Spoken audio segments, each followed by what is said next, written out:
Hello everybody, my name is Walter Koditek. And I'm Charles Lai. And this is our exhibition, Hong Kong Modern Architecture of the 1950s to 1970s. In Chinese? In Chinese is 香港摩登. I met Charles about 3 years ago through Docomomo Hong Kong. I knew his work about Shanghai Plaster in Hong Kong, and also his blogs and his posts on social media about the modern post-war architecture of Hong Kong. And then last year I saw his exhibition at Bun Tong, about 15 modernist buildings from the post-war time. So I myself, in the last 2 years, wrote a book about post-war architecture in Hong Kong. The book is mainly photos, but then also additional information about the context and the history of the buildings. And based on the book, there is here this exhibition that we co-curated and that we want to show you.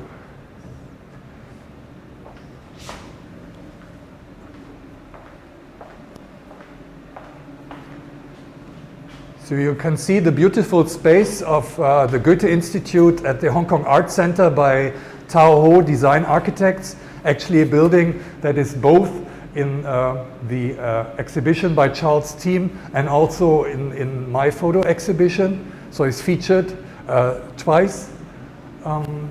My photo exhibition is along the walls.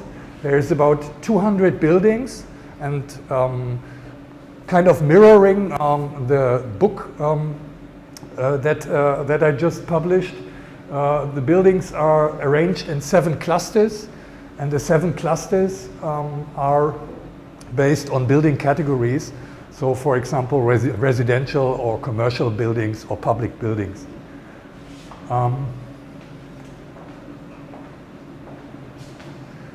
In reference to the book, I decided to put a lot of photos and a lot of buildings to kind of resemble the visual overload that you have in Hong Kong when you walk the streets, and also the density and the variety of different modernist architectures. Here, for example, this is all residential buildings, both public and private. And I arranged them in a grid because the grid somehow resembles the grids on the facades formed by brise-soleils or by other shading elements or other architectural elements. And then I disturbed somehow the grid by larger photos quite randomly, because that is also a phenomena in the architecture of Hong Kong on the facades, that by, for example, various individual alterations, you have these air-conditioned units, and you have the laundry racks, and you have the balconies being enclosed. So there's a lot of changes done to the original architecture that kind of are a lively second layer upon the architecture and are somewhat disturbing the architectural grid. So this would be the so-called composite buildings in Hong Kong, so mixed-use buildings with residential and other commercial functions.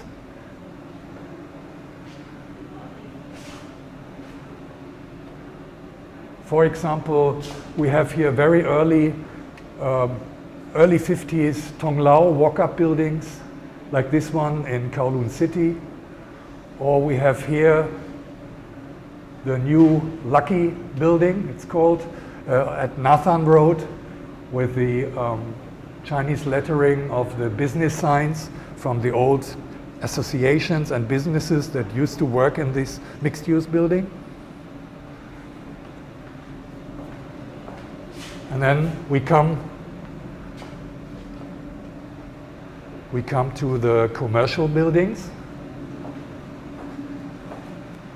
which are mainly office buildings.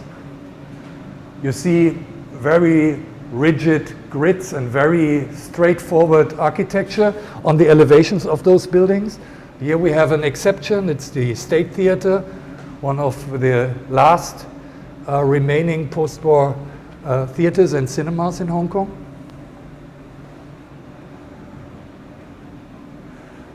And as you can see on the photos, sometimes the shading elements and for example here the frames of the windows kind of form a three-dimensional layer in front of the main facades.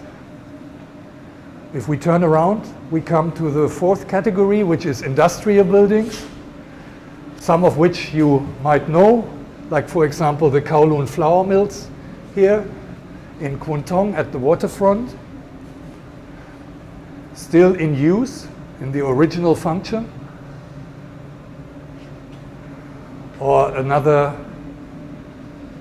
landmark, or you can even say architectural masterpiece, which is the Garden Bakery in Sham Shui Po, here with this very beautiful, straightforward brise soleil grid in gray, red, white.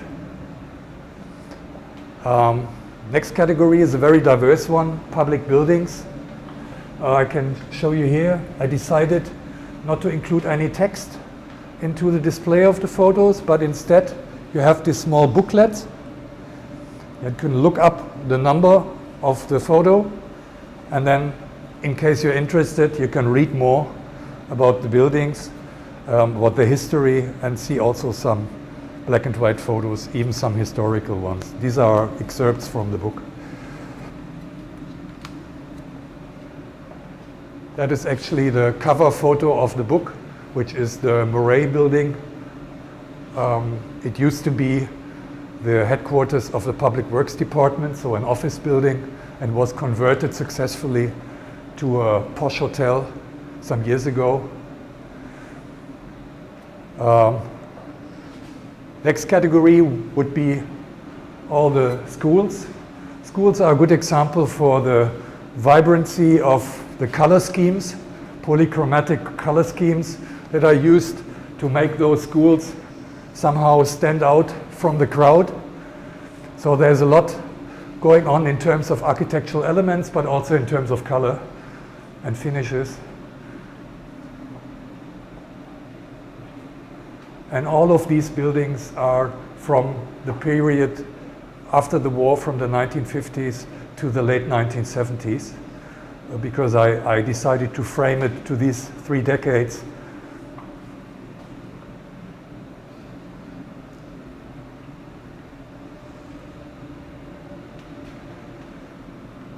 Finally, the last category, which would be religious buildings, mainly churches, but also I included 2 mosques. You have, again, quite famous ones like here St.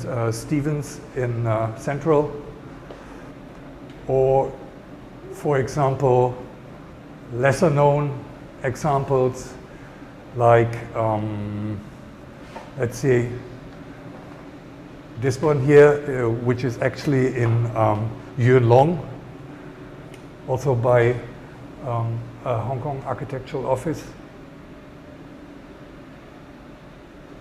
And architectural masterpieces that also, again, find themselves in the work that Charles and his team have been doing, like here the Chinese Methodist Church in North Point by civil engineer and structural engineer Sito Wai. And with that, I would give over to Charles, because there's actually an overlap of our buildings, but in a way complementing each other, as I focus mainly on these facade photos, plus some additional information in the book. And Charles can tell you their approach, or his approach on featuring specific buildings from that era. Thank you. So my project is basically a research and a public education program that we did last year. We not only we have done the exhibition, but we have also put together a online exhibition, a website, and also we have developed a few different products from these buildings as well, so that we can engage our audiences in different ways. So the idea is to sample 15 buildings 15 modern buildings designed by Chinese architects in Hong Kong. So we started with cases in the 1950s and all the way to the 1980s. For example, one of the case that we did is the State Theatre in North Point, designed by the architect Lau Sanfo and surveyor George W. Gray. And one of the in each of these buildings, we focuses on a specific aspects of design. And in the case of the State Theatre, we choose to focus more on the structure, and using this skeleton model, 3D printed skeleton model, we try to show how the concrete trusses are holding up the roof and to create a columnless interior space for the theater. And then in other case, like this church done by Gordon Brown and Look Him Show, who was a migrant architect coming from Shanghai after 1949 to Hong Kong. This church is situated in the Kowloon Waiyan College. In this one, we choose to focus on the facade and the overall design on the enclosure. So basically what you see here is an overall model that could be lifted up and reveal the sort of interior,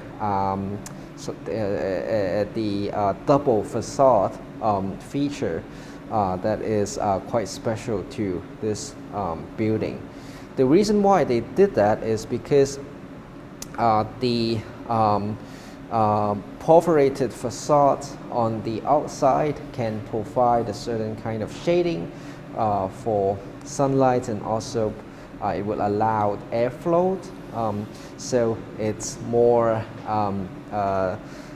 accommodated to the hot and humid climate in Hong Kong. And in other cases, we choose to focus on the design of the massing. And then throughout these 15 buildings, we can definitely see that there are certain streams, I would say, streams of discourses going on in these works by different architects. Like in the Methodist Church, we see again clearly a sort of bold expression in the way how the structure of the building is designed and expressed on the facade as well. These kind of Y-shaped columns becomes a distinctive features on the facade, whereas when we look at some of the other cases on the other side, like for example this Chung Chi Tong, which is a student hall in the CUHK, built by the architect Wong and Ouyang in the 1970s. We can see a very similar gesture of structural expression, trying to use the structure as the main sort of expression of the building, which is of course very much influenced by some of the other discourses in modern architecture in the world at that moment, which is of course the brutalist and the structuralism ideas. And then we also have some other cases like the Lai Dakchun, very photogenic atrium space, but then we focuses on the structure of the building and showcases how the structure is actually a very clever idea of utilizing shear walls to create this simple but very solid structural system. And then at last we will look at we looked at the Hong Kong Arts Center by Tao Ho, which is exactly this building where the exhibition is situated in. One of the key features is, of course, the triangular waffle slab ceilings, and the reason why Tao Ho employed these kind of ceilings is because the structure of the building is actually a very well designed one. It's very special. The floors are actually hanged from the surface cores from the two sides. So meaning that the floor slabs in the middle is actually a large span structure, and that's the reason why he needs to employ these kind of waffle slab, which structurally it's more strong. And then finally, again, we also look at another case of Tao Ho in the 80s, apparently influenced by the metabolist architecture at the time, where he uses these kind of skeletons to create a very special trapezoidal form for the gymnasium of the St. Stephen's College.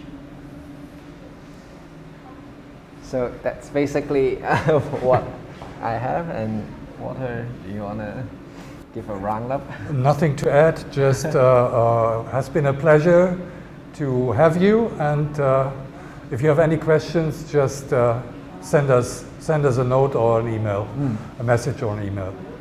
Bye-bye. Bye-bye.